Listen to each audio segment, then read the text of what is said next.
Olá, meus amigos do Adventismo Vivo, sejam muito bem-vindos para mais uma jornada de estudo da Bíblia na Escola Sabatina. Estamos iniciando mais um guia de estudos cujo tema é Metanoia. Estudaremos como a religião cristã promove a restauração da nossa mente, de uma mente carnal para uma mente espiritual. Eu estou empolgado com esse estudo, é uma nova abordagem, é um novo assunto e eu espero que seja muito edificante para você, como tem sido para mim. Se você ainda não tem a sua lição, o seu guia de estudos, acesse o site da editora luzdomundo.com.br e lá existem alguns poucos exemplares ainda.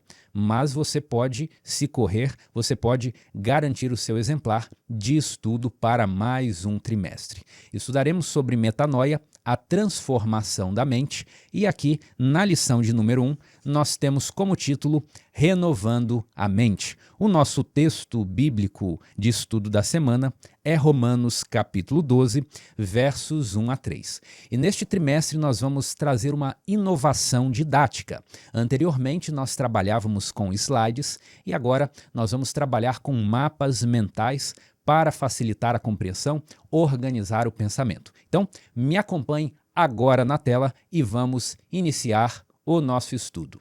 A primeira coisa que precisamos entender é o que significa metanoia, essa palavra que está dando título à lição de todo o trimestre. Então, vamos para a etimologia desta palavra. Como você pode ver aqui nesses caracteres, metanoia é uma palavra grega e ela é formada por duas outras palavras, meta, que significa além, e nous, que significa pensamento. Então, de forma literal, nós poderíamos dizer que metanoia é ir além do pensamento. E é exatamente com base nessa etimologia que os dicionários e as enciclopédias dizem que metanoia corresponde a mudar de ideia, mudar de pensamento. É esse significado, é essa definição que você vai encontrar em um dicionário ou uma enciclopédia. Mas não é exatamente com essa definição que nós vamos trabalhar, porque metanoia, em teologia, ela tem um significado mais profundo. Que significado mais profundo é esse? Vamos checar aqui, e aqui na tela você pode ver o que se encontra no Léxico Lounaida, uma obra de referência muito relevante. É dito assim: metanoia, mudar o modo de vida como resultado de uma mudança completa de pensamento e atitude em relação ao pecado e à justiça. Arrepender-se, mudar de caminho, arrependimento. Essa é a ideia teológica de metanoia. Então percebe que a definição do dicionário é apenas uma mudança de ideia. Agora, por que a definição da teologia ela é mais abrangente? Porque ela é uma mudança completa de pensamento e de atitude. Não é apenas uma mudança teórica, algo que se passa no íntimo, mas também uma mudança que se mostra no exterior, que leva a uma mudança de atitude. E por que a teologia tem essa definição mais abrangente? Exatamente por causa das passagens bíblicas que veiculam esse conceito. Veja, por exemplo, Lucas capítulo 3, verso 8. É a pregação de João Batista. Ele diz: produzi, pois, frutos dignos de arrependimento. Ou seja, o arrependimento, ele é sim uma mudança mental, uma mudança de pensamento, mas ele também leva a frutos, a obras exteriores. É isso que está na frase de João Batista: produzi, pois, frutos dignos de arrependimento. É por isso que o conceito teológico de metanoia é mudança de pensamento e de atitude, e de prática, de obras. Da mesma forma, em Atos 26, verso 20, nós temos aqui uma narrativa sobre Paulo, em que é dito o seguinte: anunciei primeiramente aos de Damasco e em Jerusalém por toda a região da Judéia e aos gentios que se arrependessem e se convertessem a Deus, praticando obras dignas de arrependimento. Então, metanoia é arrependimento no sentido de mente, sim, mas também é uma mudança mental que reflete numa mudança de atitudes, numa mudança de prática. É uma mudança de ideia e pensamento que gera uma mudança de obras. Quem passa pelo processo de metanoia muda também as suas obras e produz obras de arrependimento. Agora, como essa palavra metanoia aparece na Bíblia? Ela aparece como um substantivo traduzido como arrependimento e também como formas verbais do verbo arrepender. Então, essa palavra metanoia no grego, ela é flexionada para corresponder tanto a arrependimento como também ao verbo arrepender. Vamos ver alguns exemplos? Mateus capítulo 3, versos 1 e 2. Naqueles dias apareceu João Batista pregando no deserto da Judéia e dizia: arrependei-vos, metanoia, porque está próximo o reino dos céus. Então, João Batista pregava a metanoia. Próxima passagem. Fala de Jesus em Lucas capítulo 5, verso 32. Ele disse assim: não vim chamar justos, e sim pecadores ao arrependimento. Jesus veio chamar pecadores à metanoia. Atos capítulo 2, verso 38. Respondeu-lhes Pedro: arrependei-vos, ou seja, metanoia, e cada um de vós seja batizado em nome de Jesus Cristo para a remissão dos vossos pecados, e recebereis o dom do Espírito Santo. Ainda no livro de Atos, a passagem de Atos 26, verso 20, é o relato de Paulo que nós já lemos. Então note o seguinte, a pregação de metanoia foi a pregação de João Batista, foi a pregação de Jesus, foi a pregação de Pedro e foi a pregação de Paulo. Então essa é a mensagem que está por toda a Bíblia. E agora, nós já vimos como o dicionário aborda a metanoia, já vimos como a teologia aborda a metanoia e a lição. Como ela vai fazer essa abordagem? A lição ainda vai acrescentar um terceiro elemento. Vamos ver isso aqui? Então, metanoia vai ser abordado em triplo aspecto. Qual triplo aspecto é esse? Mudança de ideia, de concepção, nós já vimos isso. Mudança de comportamento, já vimos isso. Obras dignas de arrependimento. Agora, o enfoque que a lição vai trazer é também apresentar a metanoia como uma mudança de forma de enxergar a vida e de lidar com as próprias emoções. E logo quando essa lição começou a ser entregue, as pessoas começaram a ter acesso, eu encontrei na internet alguns comentários negativos de algumas pessoas dizendo assim: com essa abordagem da lição, o que vai ser feito é diminuir o enfoque na Bíblia e dar mais enfoque em neurociências. Isso é uma coisa negativa. Mas será mesmo que esse triplo aspecto em que a lição vai abordar metanoia é algo que diminui a Bíblia para exaltar a neurociência na vida do cristão? Será que é assim? Não. Por quê? Porque essa visão de que a forma como nós enxergamos a vida molda a nossa mente e mesmo o que acontece no nosso corpo, esse é um conceito bíblico e não apenas um conceito da moderna neurociência. Quer ver só? Veja o fundamento bíblico. E eu coloquei 2 aqui, poderíamos ter colocado mais fundamentos bíblicos. Em Provérbios capítulo 4, 23, é dito o seguinte: sobre tudo que se deve guardar, guarda o coração. E coração aqui nesse texto significa a mente, significa a sede da nossa imaginação e dos nossos sentimentos. Então, de tudo que se deve guardar, guarda o coração, porque dele procedem as fontes da vida. Ou seja, a nossa vida é determinada em grande parte pelo aquilo que nós conservamos na nossa mente. Outro fundamento, Provérbios 23, verso 7. Porque como imagina em sua alma, assim ele é. A nossa vida é um reflexo dos pensamentos que nós acalentamos no nosso coração, no nosso íntimo. Então, o nosso sucesso, a nossa alegria, a nossa felicidade é em grande parte um resultado dos nossos pensamentos. E nós podemos ir além do que isso. Se você pegar aqui a lição, na parte de domingo, aqui embaixo, no rodapé, existe a indicação para que nós leiamos o capítulo 18 do livro A Ciência do Bom Viver. E logo na abertura desse capítulo, Ellen White diz o seguinte: muitas doenças que acometem as pessoas pela vida toda são doenças provenientes de uma mente adoecida, e são doenças que têm causa imaginária, ou seja, por pensar de forma equivocada, por nutrir pensamentos negativos, o corpo das pessoas é acometido por uma enfermidade. Então, sim, a abordagem da lição nesse triplo aspecto de metanoia, ela é muito bem-vinda, porque, como diz Provérbios 23, verso 7, como o homem se imagina no seu interior, assim ele é no seu exterior. E nós podemos dar alguns exemplos práticos disso: ansiedade, depressão, medo e pânico, distorções cognitivas, tudo isso é proveniente de uma forma incorreta de pensar. Tanto é que, quando uma pessoa ansiosa, uma pessoa com depressão, uma pessoa com pânico vai a uma sessão de um psicólogo, uma das principais atividades que esse profissional psicólogo desempenha é justamente levar a pessoa a ordenar os seus pensamentos, a pensar corretamente, a ver se ela está enxergando as coisas de um modo correto, como são na realidade. E nós vamos falar exatamente disso, sobre distorções cognitivas, daqui a pouco. Então, entenda, a lição vai fazer essa tripla abordagem: metanoia como mudança dos pensamentos e dos conceitos, metanoia como produzir frutos dignos de arrependimento e metanoia também com a concepção de que nós devemos mudar o que se passa na nossa mente para termos resultados práticos na nossa vida, ok? Essa será a abordagem da lição. Feita essa introdução, agora que nós já entendemos o que é metanoia,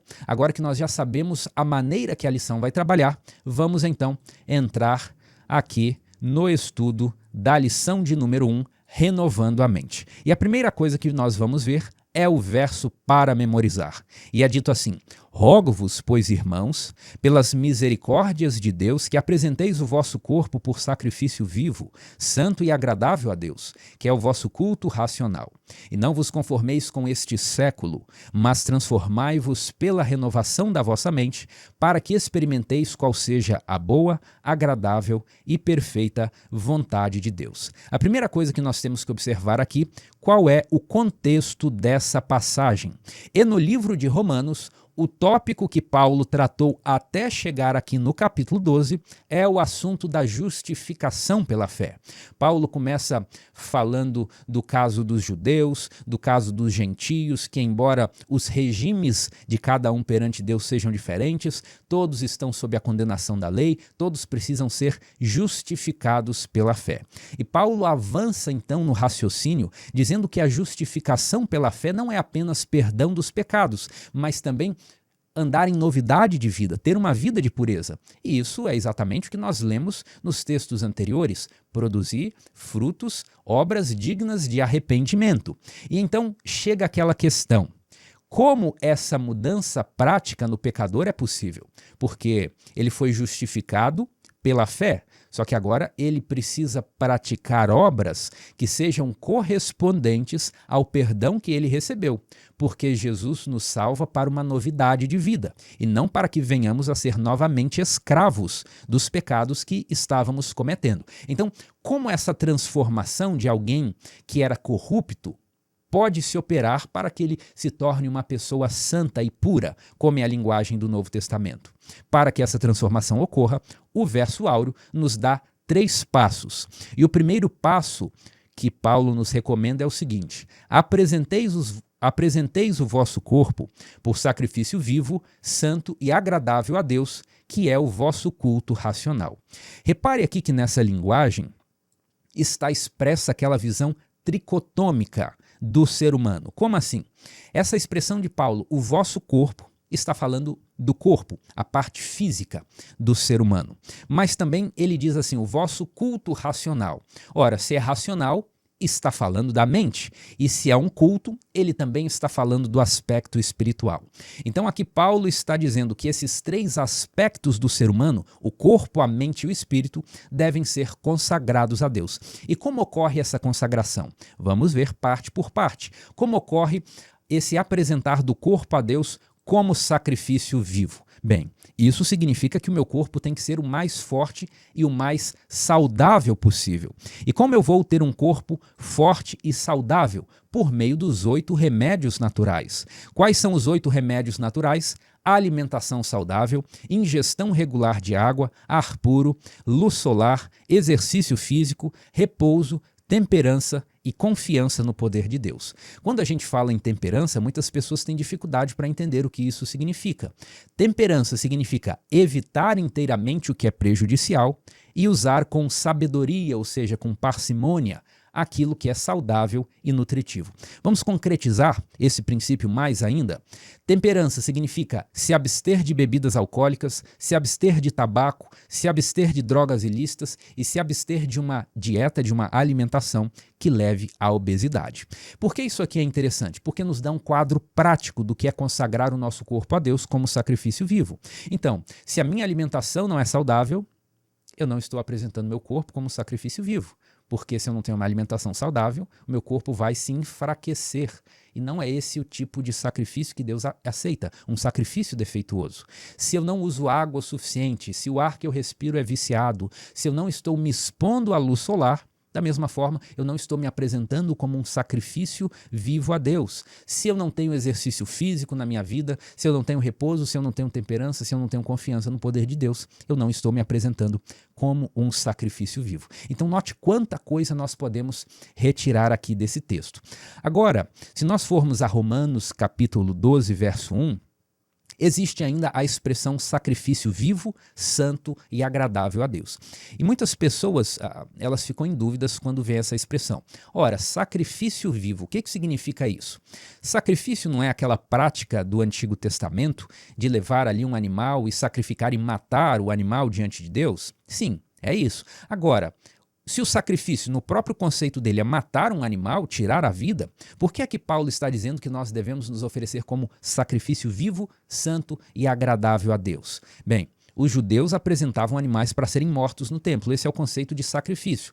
Porém, era proibido aos judeus de oferecerem em sacrifício um animal que fosse coxo, cego ou vítima de qualquer deformidade. O animal precisava ser perfeito. Já falamos desse tópico. Da mesma forma, devemos apresentar a Deus o nosso corpo nas melhores condições e não um corpo defeituoso, porque Paulo faz uma comparação entre a nossa vida oferecida a Deus e os sacrifícios do Antigo Testamento que eram oferecidos. Agora, em que sentido a nossa vida e o nosso corpo é um sacrifício vivo?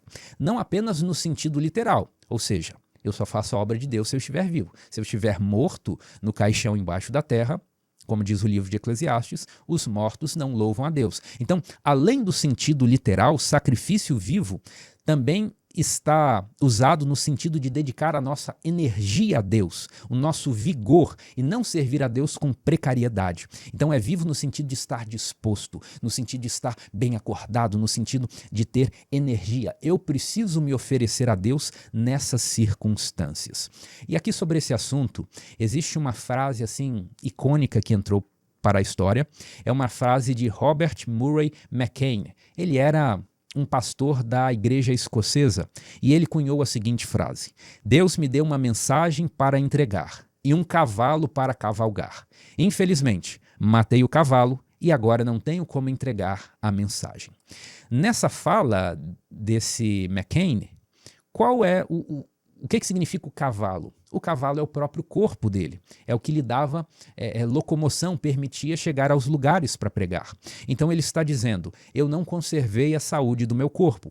Se eu tivesse conservado, eu poderia pregar a mensagem de Deus, mas como eu não conservei, eu não tenho como ir aos lugares para pregar. Então a ideia é o seguinte, se eu não conservo o meu corpo, se eu não o apresento a Deus como sacrifício vivo, eu perco a minha utilidade na missão que Deus me deu. Porque uma pessoa que está constantemente enferma, enfraquecida, ela não possui a capacidade, a energia necessária para cumprir a obra de Deus. Vimos então o primeiro aspecto. Vamos para o segundo aspecto, a mente. De qual maneira eu posso oferecer a minha mente a Deus? De qual maneira eu posso prestar um culto racional a Deus? Bem, aqui eu listei alguns exemplos. Em primeiro lugar, eu não posso deixar a minha mente ser tratada com mediocridade. Mediocridade é permanecer na média, é fazer o mínimo necessário.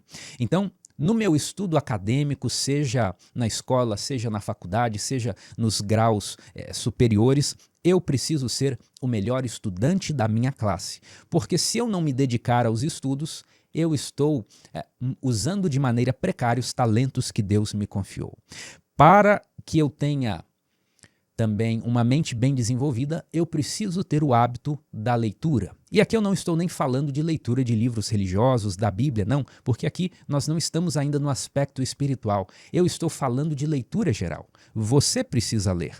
E o que você vai ler? Leia biografias, leia livros de história, livros de economia, livros de psicologia, livros de conhecimento geral, porque uma pessoa que adquire conhecimentos gerais, ela está mais apta para servir a Deus. Ela tem mais bagagem para empregar na missão. Mais o que? A cada um de nós também cabe a aquisição de cultura. E o que é aquisição de cultura na prática? Aprender um novo idioma, aprender um instrumento musical, aprender a cultura de outros povos. Imagine que você entenda a cultura dos árabes, dos muçulmanos, você estará mais apto para evangelizar essas pessoas. Então, eu preciso oferecer a Deus faculdades mentais desenvolvidas. Isso inclui ainda um outro aspecto, o aspecto da capacitação profissional. Eu preciso a cada dia ser melhor na minha profissão, no meu serviço, aprendendo uma nova técnica, fazendo um curso que vai me dar uma habilidade específica na minha área. Eu preciso oferecer uma mente bem desenvolvida a Deus. Então, já vimos dois aspectos, o corpo, a mente, agora o aspecto espiritual, o espírito. Como eu faço a vontade de Deus na edificação do meu espírito? E aqui estão listadas: oração, estudo da Bíblia, estudo dos livros do Espírito de profecia, jejum e missão. Para que eu me apresente a Deus como um sacrifício vivo, santo e agradável, eu preciso cuidar do meu corpo, da minha mente e do meu espírito. E do espírito eu cuido por meio da oração, do estudo da Bíblia, do estudo dos livros do Espírito de profecia, do jejum e da missão. Então, aqui nós já vimos a primeira expressão, o primeiro dos passos para que, vamos voltar aqui em cima, para que essa mudança prática ocorra na minha mente. E qual mudança? A justificação pela fé, ela não seja apenas o perdão dos pecados, mas também novidade de vida. Para que eu consiga isso, o texto bíblico me dá 3 passos e o primeiro deles é apresentar o meu corpo como sacrifício vivo e o meu culto racional. Já vimos o que significa o primeiro passo. Agora vamos para a segunda expressão. A segunda expressão que aparece nesse verso é: não vos conformeis com este século. O que significa isso na prática? Século nessa expressão é o mundo. Eu não posso estar conformado com o mundo. Em termos práticos, isso significa que o seu modo de vida, o meu modo de vida, não pode ser determinado pela maioria. Vamos ainda dar exemplos mais práticos disso. Bem, para o mundo, a imoralidade sexual é uma virtude. Quanto mais parceiros um jovem tiver, mais feliz, mais realizado ele é. Isso na visão do mundo. O que Paulo está dizendo é: não se conforme com esse padrão. Você não pode aceitar isso. Para o mundo, a sensualidade na maneira de vestir é algo a ser buscado. Eu preciso me vestir de maneira a chamar a atenção, que as pessoas olhem para mim e me cobicem. Eu não posso conformar a minha mente com isso. É isso que Paulo está falando. Na concepção dos mundanos, para que eu seja uma pessoa, abre aspas, descolada, legal, eu preciso saber dar tiradas, eu preciso falar frases de duplo sentido e até mesmo contar algumas piadas imorais, às vezes. O texto está dizendo: não posso me conformar com isso. Esses são os valores deste século. O que mais o mundo prega e promove? O vício em dopamina barata, o vício em ter prazer sem executar um esforço para conseguir aquilo que dá prazer. Eu não posso me conformar com isso. Esse é o segundo passo que nós retiramos do verso para memorizar. Terceiro passo, terceira expressão que acontece aqui: transformai-vos pela renovação da vossa mente. Eu me entrego a Deus, em primeiro lugar, eu rejeito os valores do mundo e eu preciso transformar a minha mente. Vamos abordar mais isso aqui? Como eu posso fazer isso? Bem, a resposta a essa pergunta de como eu posso transformar a minha mente, ela vai ser dada nos próximos dias do estudo da lição. Agora, a próxima pergunta: por que eu preciso renovar a minha mente? Se Jesus já me justificou pela fé, por que eu preciso ter essa renovação da minha mente? A resposta também está no texto bíblico, para que experimenteis qual seja a boa, agradável e perfeita vontade de Deus. Ou seja, em conclusão, se a minha mente carnal ela não for transformada, eu não conseguirei entender qual é a vontade de Deus, nem colocá-la em prática. Então, se eu não tiver a transformação, a regeneração da minha mente, eu continuarei escravo dos mesmos pecados que eu tinha antes de encontrar Jesus e ser justificado pela fé. Portanto, a transformação da mente é uma das etapas da redenção do ser humano. Bem, se então a minha mente carnal é um problema e ela tem que ser transformada, qual tipo de mente eu preciso ter? E essa pergunta nos leva para o nosso próximo tópico de estudo, que é o assunto abordado na parte de terça-feira. O tópico abordado na terça-feira é a mente de Cristo. De onde veio essa expressão, a mente de Cristo, que é aquilo que nós precisamos ter? Ela surge do texto também de Paulo, registrado lá em 1 Coríntios capítulo 2, versos 14 e 16. O que Paulo diz nesse texto? Ele fala assim: ora, o homem natural não aceita as coisas do Espírito de Deus, porque eles são loucura, e não pode entendê-las, porque elas se discernem espiritualmente. Porém, o homem espiritual julga todas as coisas, mas ele mesmo não é julgado por ninguém. Pois quem conheceu a mente do Senhor que o possa instruir? Nós, porém, temos a mente de Cristo. Então, o crente maduro em Jesus, ele possui a mente de Cristo. Esse texto é frequentemente mal interpretado. Nós vemos, por exemplo, algumas pessoas que estão estudando para concurso, para um vestibular e para o Enem, e elas falam assim: eu tenho sido fiel a Deus e Deus vai me ajudar a lembrar da matéria, porque a promessa bíblica é que nós temos a mente de Cristo. Ora, é verdade que Deus pode ajudar que você se lembre do que você estudou na hora da prova. Mas não é exatamente esse o significado do texto de ter a mente de Cristo. Vamos explorar. Para entender isso melhor, nós precisamos ver o contexto dessa passagem. E o contexto da primeira epístola aos Coríntios é que Paulo flagra, ele tem conhecimento de que existem divisões na igreja de Corinto. Tanto é que em 1 Coríntios capítulo 1, verso 11, ele diz assim: pois a vosso respeito, meus irmãos, fui informado pelos da casa de Cloe que há contendas entre vós. Refiro-me ao fato de cada um de vós dizer: eu sou de Paulo, eu sou de Apolo, eu de Cefas, eu de Cristo. Acaso Cristo está dividido? Foi Paulo crucificado em favor de vós, ou fostes porventura batizados em nome de Paulo? Então existe partidarismo. Algumas pessoas queriam pretender um status espiritual superior simplesmente porque receberam o evangelho de Paulo ou de Pedro ou de outros pregadores. E Paulo, ele termina dizendo assim: porventura fostes batizados em nome de Paulo? Porque quem era batizado por uma pessoa dizia que aquele líder espiritual era superior e, portanto, quem estava associado a ele era superior.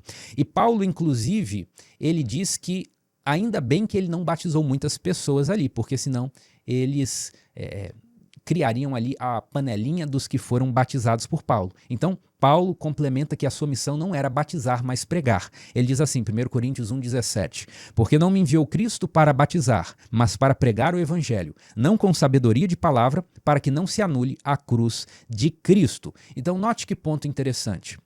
A missão de Paulo não era batizar, mas pregar. E essa pregação não era com sabedoria de palavra. O que significa isso? Significa que a pregação de Paulo não era baseada em retórica, em falar bonito, não era baseado em assuntos de filosofia ou de qualquer demonstração de habilidade humana, Como então era a pregação de Paulo? Veja o próximo texto. A minha palavra e a minha pregação não consistiram em linguagem persuasiva de sabedoria, mas em demonstração do Espírito e de poder, para que a vossa fé não se apoiasse em sabedoria humana, e sim no poder de Deus. Então, a pregação de Paulo não era um apelo à performance do pregador, mas sim aquilo que o Espírito revelava. Era uma pregação sobre o poder de Deus, era sobre a sabedoria de Deus. Tanto é que Paulo fala no verso seguinte, mas falamos a sabedoria de Deus em mistério.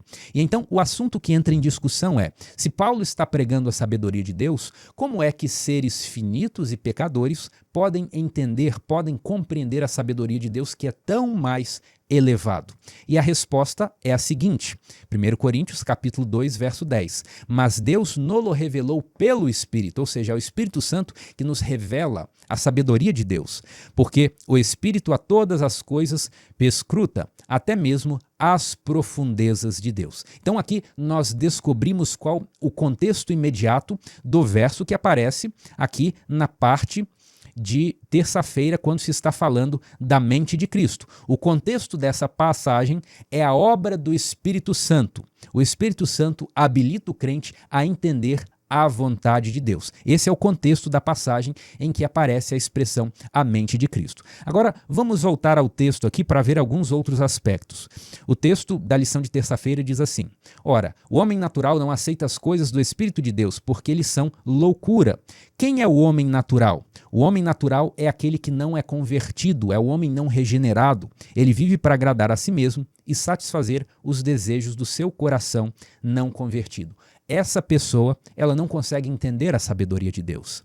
O Espírito Santo não traz a convicção de que as coisas de Deus são melhor. Então, a Bíblia apresenta um relacionamento monogâmico entre marido e mulher como o ideal. Mas o homem natural, aquele que não é convertido, ele olha para o matrimônio e diz, isso é uma prisão, isso não faz sentido, isso é uma limitação das potencialidades do indivíduo. Por quê? Porque ele não é capaz de compreender as coisas espirituais. Ele não recebe essa sabedoria de Deus por obra do Espírito Santo. Mas o texto continua, porém o homem espiritual julga todas as coisas. Quem é o homem espiritual? É o contrário, é o homem convertido, regenerado, que recebe a atuação do Espírito Santo. E por fim, o texto diz aqui, nós, porém, temos a mente de Cristo. E o que é a mente de Cristo? É pensar como Jesus pensava, é ter os valores e práticas que ele tinha. Então, se Jesus era humilde, quem tem a mente de Cristo é humilde. Se Jesus dedicava sua vida em prol dos outros, quem tem a mente de Cristo também dedica sua mente em prol dos outros. Mas daí fica a pergunta, se o contexto imediato que nós estávamos vendo era a obra do Espírito Santo, o que tem a ver a obra do Espírito Santo com ter a mente de Cristo? E para responder isso, nós vamos para outra passagem de Paulo. Livro de Efésios, capítulo 3, versos 16 e 17, diz: o Pai vos conceda que sejais fortalecidos com poder, mediante o seu Espírito no homem interior, e assim habite Cristo no vosso coração. Pronto, aqui nós temos a resposta. É pela obra do Espírito Santo que Cristo habita no nosso coração. É pela obra do Espírito Santo, que nós já vimos no trimestre passado, convencendo o pecado, da justiça e do juízo, é por essa obra que Cristo habita em nós. Então, qual é a maneira de nós obtermos a mente de Cristo? Por meio da obra do Espírito Santo na nossa vida, no nosso coração, na nossa mente. Isso nos conduz para um tópico complementar, que é um assunto chamado sinergismo. O que significa sinergismo? É a compreensão de que a redenção é uma obra conjunta entre o poder de Deus e o esforço humano. A redenção do ser humano é uma obra de cooperação entre Deus e o homem. Gerar a mente de Cristo no crente é a parte de Deus. E qual é a parte do ser humano nessa obra sinérgica da redenção? A parte do ser humano nós vamos ver aqui no nosso próximo dia de estudo, na quarta-feira.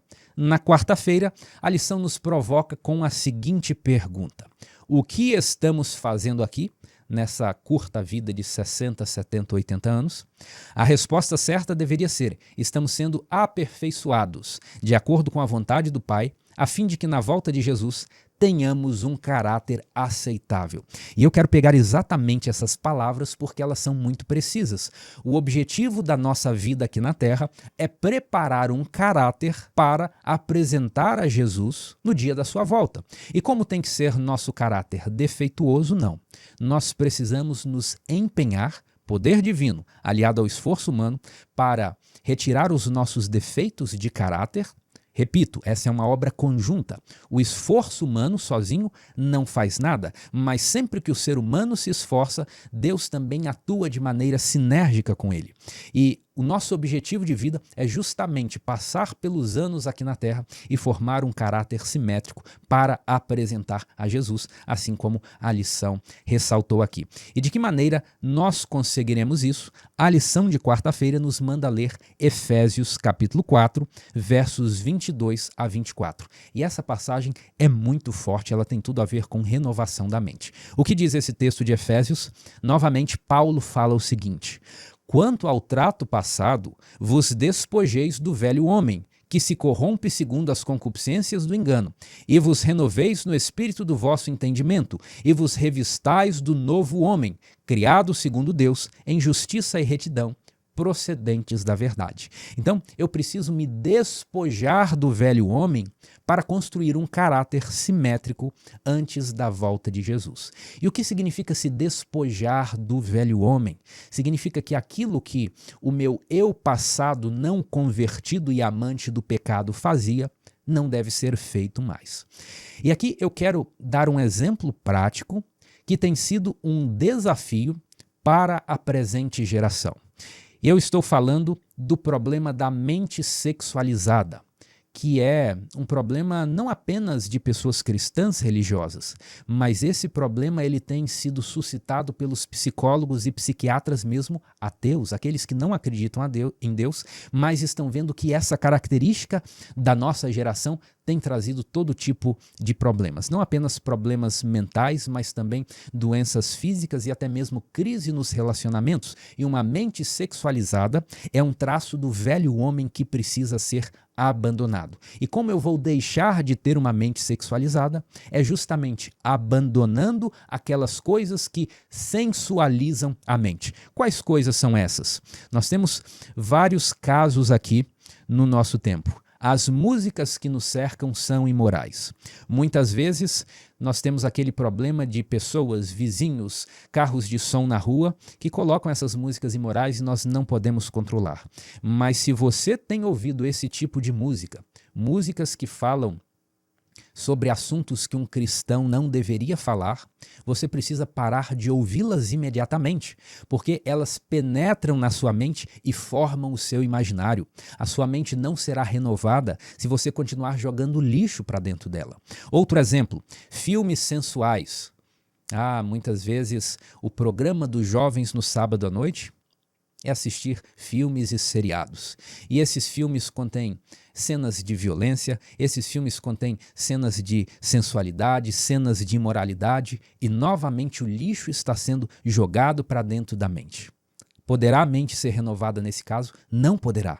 Como diz o texto de Efésios, precisamos nos despojar do velho homem. Essas práticas de jogar lixo para dentro da mente são as práticas do velho homem que precisam ser abandonadas para que a nossa mente seja renovada. Uma outra característica aqui, Instagram soft porn. O que é isso? Essa é uma expressão técnica que foi cunhada por alguns estudiosos para mostrar que redes sociais como Instagram e TikTok, elas na verdade têm disseminado uma forma de pornografia. Não é uma pornografia explícita, é uma pornografia suave, daí que vem a expressão soft porn.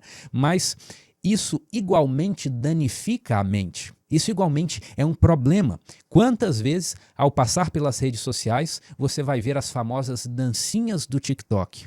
Isso, sendo visto uma vez, outra vez, tem depravado a mente da sociedade e mesmo a mente dos cristãos. E nós precisamos excluir isso da nossa vida. Próximo tópico aqui, pornografia. Já falamos disso várias outras vezes aqui no canal. Pesquisas feitas nos Estados Unidos mostram que o percentual de descrentes que consomem pornografia é o mesmo percentual dos cristãos, daquelas pessoas que responderam à pesquisa se declarando cristãos. Então, perceba que o problema da pornografia, ele abrange da mesma forma os mundanos e os cristãos. E mesmo os profissionais de saúde que são ateus, que não acreditam em Deus, têm alertado que esse é um problema gravíssimo. Se nós queremos ter uma mente renovada, precisamos excluir tudo isso, precisamos impedir que tudo isso entre na nossa mente. Precisamos despojar do velho homem, excluir essas coisas da nossa vida. Como nós vamos resolver isso? A resposta está na lição de quinta-feira. Antes de chegarmos na lição de quinta-feira, precisamos ver outro tópico, que foi o tópico abrangido na lição de segunda-feira. E a lição de segunda-feira fala sobre o quê? Fala sobre algo chamado distorções cognitivas. E eu até deixei grifado aqui na minha lição, nessa primeira coluna, aqui na parte de baixo, nós encontramos o seguinte texto que nos diz o que são distorções cognitivas. É dito o seguinte: o pensamento moderado é saudável e equilibrado, enquanto o pensamento desequilibrado distorce a percepção que as pessoas têm de si mesmas e do que as rodeia, tornando difícil perceber a realidade e agir com clareza. O equilíbrio espiritual envolve manter a mente saudável e atenta a Deus e à realidade ao nosso redor. Eu gosto muito, muito, muito desse tópico aqui, que é o tópico das distorções cognitivas.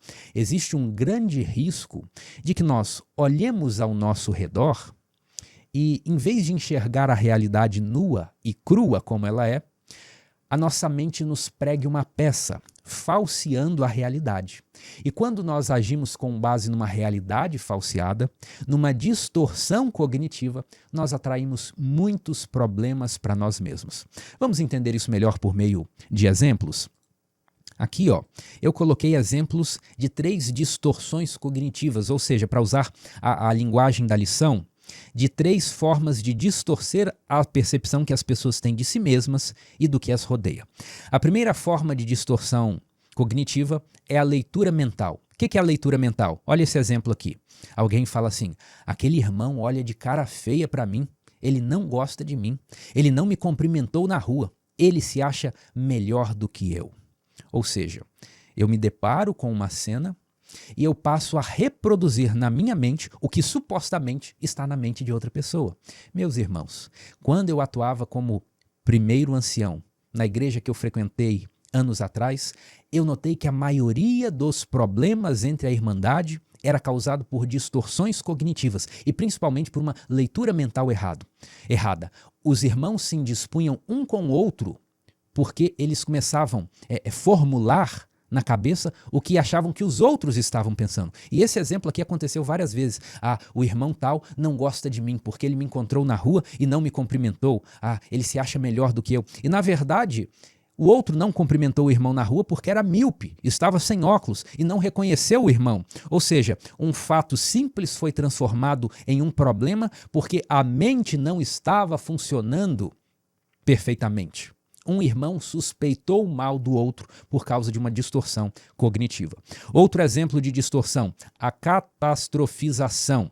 Transformar tudo em catástrofe. Então veja esse exemplo, uma pessoa diz assim: perdi o emprego, eu estou sem dinheiro, eu vou perder tudo, minha família vai passar fome, Deus não se importa mais comigo.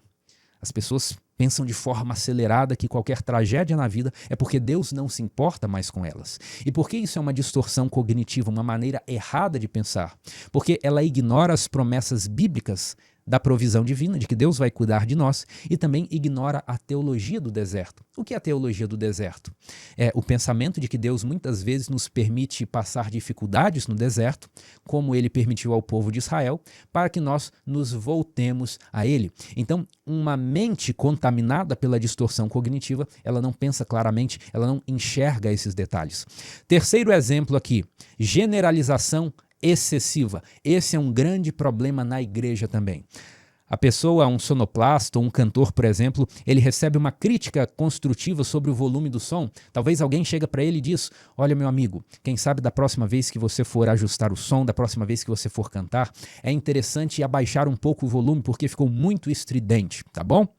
E daí, como a pessoa que recebeu essa crítica construtiva, ela reage? Ela diz assim: ninguém aprecia o meu serviço. Nada do que eu faço na igreja tem valor.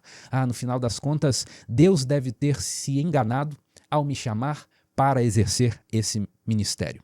Você já viu pessoas que pensam assim, que agem assim? Eu já vi muitos casos desses na igreja, mas o que é isso? Isso é uma distorção cognitiva, isso é uma mente que precisa ser renovada. Se essa mente não for renovada, ela sempre que receber uma crítica, ainda que seja uma crítica construtiva, ela ficará desanimada. E um desânimo após o outro na vida da igreja levará por fim a um desânimo da fé. E por isso a nossa mente precisa ser renovada para que as distorções cognitivas também sejam expulsas da nossa forma de pensar.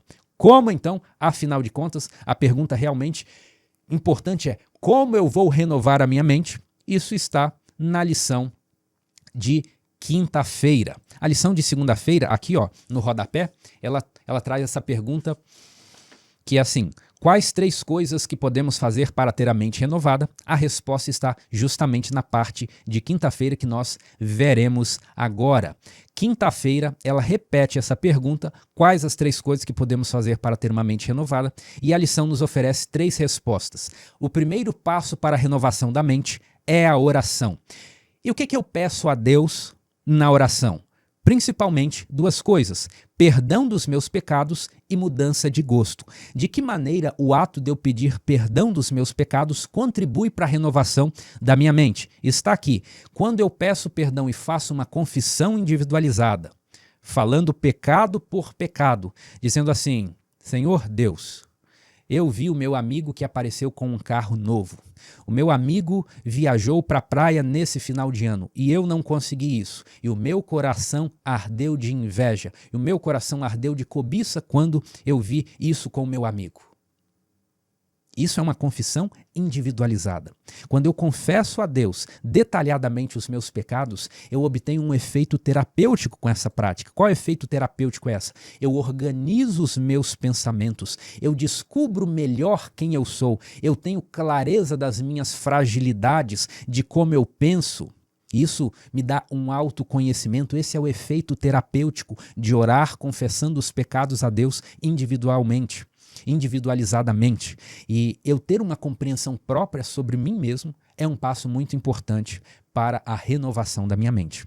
Mas ainda no tópico da oração, eu preciso orar a Deus pedindo uma mudança de gosto.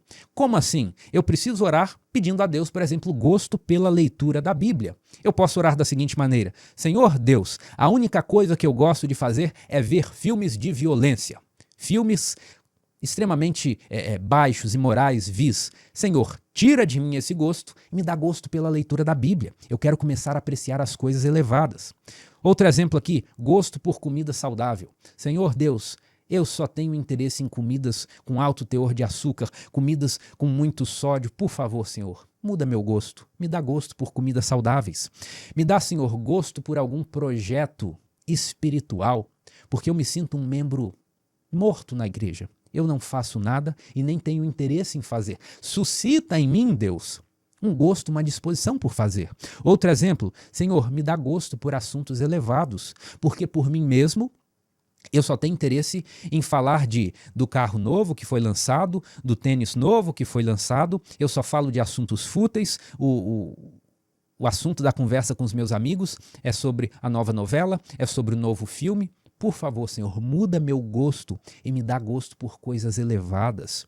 Eu quero falar sobre tópicos da Bíblia, eu quero falar sobre arqueologia, eu quero falar sobre o cumprimento das profecias, eu quero falar sobre como o cenário econômico atual, ele nos conduz para cenas do Apocalipse. Me dá gosto, Senhor, pelas coisas elevadas. Esse é o primeiro passo para a transformação da mente. Orar a Deus frequentemente e orar a Deus confessando os pecados e pedindo uma mudança de gosto. Mas ainda, a lição ainda nos dá um segundo passo. E esse segundo passo foi expresso da seguinte maneira: entregue sua mente. Estou lendo aqui a lição na página 11, lição de quinta-feira. Esse tópico 2 diz assim: permita que Deus trabalhe em você e entregue a Ele tudo o que estiver no caminho. Peça ao Senhor que o ajude a confiar a mente a Ele, desejando que o influencie e guie. Com amor e dedicação devemos dar-lhe o primeiro lugar em nossa vida, colocando-o no trono do nosso coração e mente. Eu achei essa descrição da lição muito vaga, muito genérica, muito abstrata. Então, eu queria concretizar com você esse segundo passo. O que é entregar sua mente a Deus? A lição colocou aqui, ó, grifado de azul, coloque Deus no trono do nosso coração e da mente. O que significa colocar Deus no trono do nosso coração e da mente? Eu gosto de usar uma outra linguagem para descrever isso. Você precisa saturar a sua mente de conteúdo bom e conteúdo elevado. O que é saturação? É você colocar numa solução elementos em quantidade superior ao que pode ser dissolvido, diluído. Da mesma forma, você vai introduzir conteúdo bom na sua mente de uma forma muito intensa. Vai introduzir na sua mente conteúdo em massa. Como assim? É o que diz o texto de Filipenses 4:8, que a lição também nos diz aqui para ler. Filipenses 4:8, finalmente, irmãos, tudo que é verdadeiro, tudo que é respeitável, tudo que é justo, tudo que é puro, tudo que é amável, tudo que é de boa fama, se alguma virtude há e se algum louvor existe, seja isso que ocupe o vosso pensamento. Você vai jogar só coisas boas, puras e elevadas para dentro da sua mente. Você vai deixar de ler livros de ficção, livros de romance e vai passar a ler livros que agreguem, livros que sejam de boa fama. Você vai parar de ouvir músicas mundanas e vai ouvir músicas sacras. Você vai parar de ver podcasts, vídeos de entretenimento no YouTube e vai ouvir vídeos de estudo da Bíblia. Você vai, por exemplo, ver os vídeos do Rodrigo Silva visitando Israel, visitando o Líbano para adquirir cultura para você, para conhecer sobre arqueologia, para conhecer mais da Bíblia. Sature sua mente, ou seja, jogue muito conteúdo bom para dentro dela. Esse é o segundo passo para a renovação da nossa mente. Em terceiro lugar, a lição nos diz assim: permaneça atento e sóbrio. Na prática, o que é isso? Na prática é excluir da sua vida o que é impuro, imoral e injusto. E aqui eu queria ler um texto bíblico que tem tudo a ver com isso. Esse texto eu desafio você a memorizar, a marcar na sua Bíblia. Ele está lá em Salmos 101, verso 3 e diz assim: não porei coisa injusta diante dos meus olhos. Aborreço o proceder do que se desviam, nada disso se me apegará. Então, se os injustos, se os mundanos estão fazendo coisas impuras, estão fazendo coisas incorretas, eu sequer vou pôr isso diante dos meus olhos, porque o meu objetivo é a renovação da minha mente, é ter pureza mental, é ter os pensamentos organizados, é ter gosto pelas coisas elevadas, é ter pensamentos puros. E nós podemos aqui ampliar e exemplificar isso. Se algum conteúdo, seja em música, seja em vídeo, seja em leitura, seja em conversa com os amigos, se algum conteúdo tem sensualidade, eu rejeito. Se algum conteúdo fala sobre violência, eu rejeito. Se algum conteúdo é sobre crime, eu rejeito. Se algum conteúdo é sobre bebidas e drogas e uma vida que não seja temperante, eu rejeito. Se algum conteúdo, isso aqui é muito presente nos nossos dias, se algum conteúdo é sobre obter sucesso sem trabalho duro, eu também rejeito.